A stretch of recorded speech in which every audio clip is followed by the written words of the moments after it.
Hello, my name is Mehran and I'm going to give you some tips on how to improve your sleep so you can sleep better. Okay, so the first tip is I saw this online a while ago, a bunch of people were trying it, and then I implemented this in my nighttime routine. What you want to do is you want to get a bit of tape, a roll of tape. You can use sellotape and all of that, but I use medical tape. It just feels safer, cleaner, and just nice, better in general. So what you want to do is you want to take off a piece of tape and you want to put it over your lips. And what this does is it improves your breathing overnight, because naturally as humans we're supposed to be breathing from our nose, and we tend to breathe a lot through our mouth while we're talking, and throughout the day we forget. And this helps us strengthen our ability to breathe from our nose and breathe healthier and deeper, and this improves our sleep. It's scientifically proven as well, if you want to get into all of that stuff. So what you do is you cover your lips like this, and it's safe because let me show you. Like, you're not gonna die, you're not gonna pass out or anything. And in the first 3 nights it is hard because a lot of people are used to breathing from our mouths while we're asleep, like we had to breathe in from our mouths. So it does take 3 nights to get used to, but after the 3 nights it basically just becomes a habit, it becomes natural. And what you'll find is the tape will come off overnight. So what I do is I take off a few extra tabs of tape, a few extra pieces, and I just put them on the desk here as a backup. So if this one comes off or it gets wet, I can just put on the next one if I wake up. Okay, so the second tip is what you want to do is sleep in a colder environment. Now, we tend to leave the heaters on all night. We like to stay warm, don't we? We like to be comfortable. But sleeping when you're cold, I'm not sure if you've tried this before, but the sleep just hits better, doesn't it? You just sleep it much more comfortably and deeper when it's cold because you snuggle up in your blanket and it's better. And in a dark room, make sure that there's no light whatsoever. Try your best to eliminate all sources of light. So make sure your curtains are completely drawn. Get blinds if you wish. Any light, source of light, computers, phones, turn it all off. Make sure it's all completely off. Make sure you sleep in a dark room.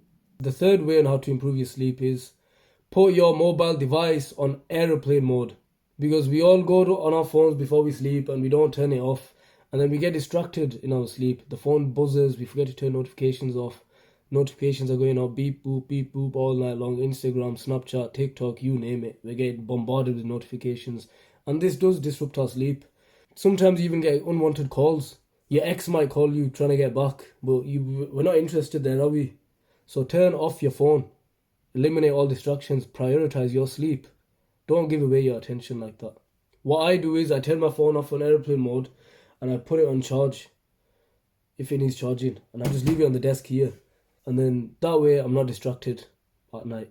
The fourth step on improving your sleep is go on your phone and go into the settings and turn on night shift or red light mode, or it might be called different things on your phone, but in general what it will do is it will add a yellowish orangey tint to your phone. Turn it up all the way and try to use that instead of having the full brightness up, because that is blue light and our brain cannot recognize the difference between blue light and sunlight, and light is light at the end of the day for humans. The only light that does not affect our sleeping pattern is through flames, through fire.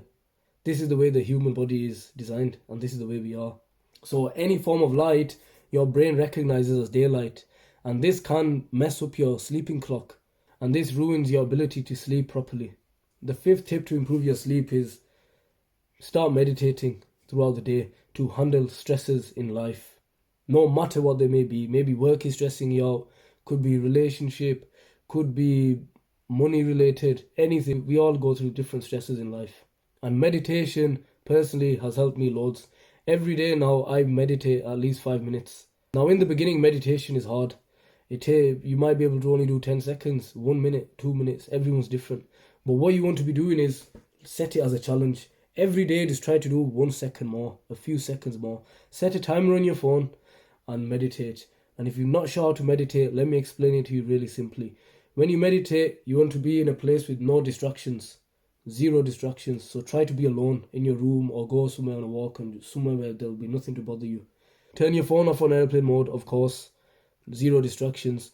You can't close your eyes. I prefer to close my eyes. Most people do. Close your eyes and focus on your breath.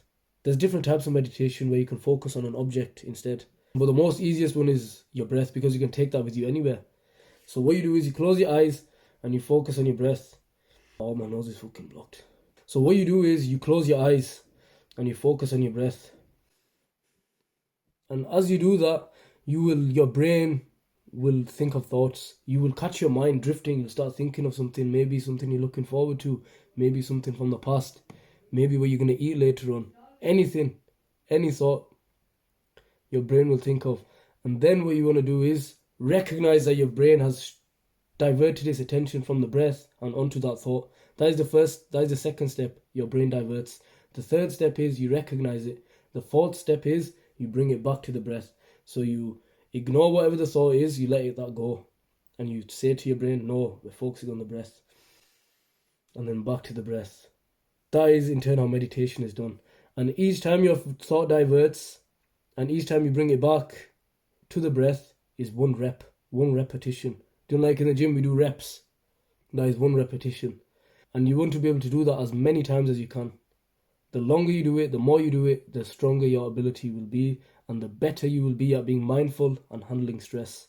And then this will lead you to not overthink before you sleep, because before we sleep we start thinking of stupid things that are not that important, or maybe they are important and they're stressing us out, but you don't want to be doing that because it ruins the quality of your sleep. You end up sleeping less than you need to. So implement meditation in your life. I prefer to do it first thing in the morning. Now this leads me on to the next step, morning exercising. When you wake up in the morning, try to do a form of exercise. Go for a walk, go for a run. If you invest in some kettlebells, that's what I've done personally. Invest in some kettlebells, because we don't always have time to go to the gym, especially on a morning, depending on how your work-life routine is. So what you're going to do is get some kettlebells and just go on YouTube, or I'll be making workout videos as well in the future. Subscribe for that if you're interested. If not, go on YouTube and just type in home kettlebell workout. Or you can just do press-ups and sit-ups at home with bodyweight exercises. You don't need kettlebells. That's how I started, with just doing press-ups. So what you want to do is you want to work out in the morning. And what this will do is, it's the same as meditation. First thing is, you got the hardest step out of the way. The first thing in the morning, there's a common phrase that people use. Eat the frog first. Do the hardest thing. Do you like when you're eating food and there's the thing that you don't like much on a plate? Or in work, the hard task that you avoid, the main hard task you avoid. Get that down you first. Get that done first. And then that way, the rest of your day becomes easy and you enjoy the rest of your day. So work out in the morning. It gets the blood flowing. There's loads of scientific research done on this. It's proven to be very good for you. We don't need to get into all of the sources and all that. It's just common sense. Work out in the morning. And what this will do is, first of all, your body is being exercised. So you've used your body. Your body will naturally feel a bit tired after. It will be in recovery. That way you will sleep better. And the second thing is, you'll be healthier. You'll begin to look good. Like, I started going to the gym because I wasn't happy with my body. So I started working out. And now look, the arms are getting bigger. I'm happy. If you're a young man, who doesn't want big arms? Who doesn't want to look muscular and strong? And if you're a woman, who doesn't want to look toned up and nice? And the last step is, before sleeping, this is the most common sense step, but we're all guilty of this. Simply just go to bed earlier, because we all go to bed and the time you spend in bed is longer than the time you actually sleep, because we're on our phones or we're thinking of stuff, and the list goes on and on. We all have our own distractions. So what you want to do is go to bed earlier, half an hour earlier, 1 hour earlier. It's a good investment, trust me. You wake up feeling refreshed, you've got all the sleep that you needed, and you're not sleep deprived throughout the day. So go to bed earlier. Make sure your room's fully dark. Try to turn the heating off. Make it a bit colder for you. Not too cold, you don't want to freeze, but find the balance that works for you. And last but not least, remember to always do what you need to do for you.